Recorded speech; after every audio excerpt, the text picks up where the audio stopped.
नमः। हरि ओम्। ॐ गणानां त्वा गणपतिं हवामहे कविं कवीनामुपमश्रवस्तमम् ज्येष्ठराजं ब्रह्मणां ब्रह्मणस्पदा शृण्वन् नोतभिस्सीदसादनं महागणपतये नमः।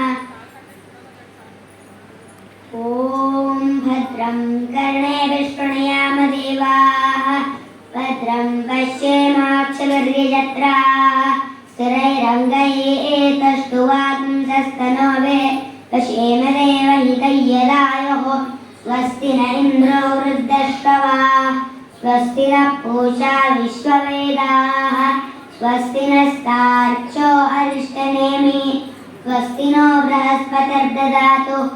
ॐ शान्तिः शान्तिः शान्तिः।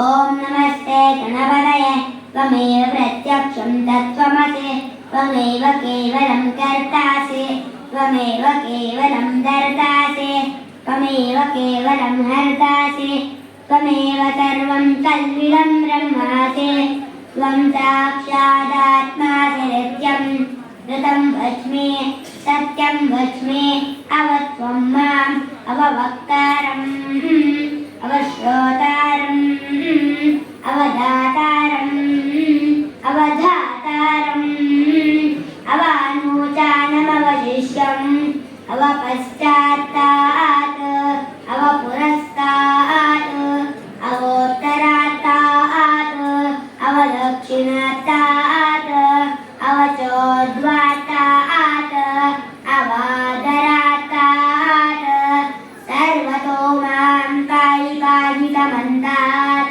त्वं वाग्मयस्त्वं चिन्मया त्वमानन्दमयस्त्वं ब्रह्ममया त्वं सच्चिदानन्दाद्वितीयो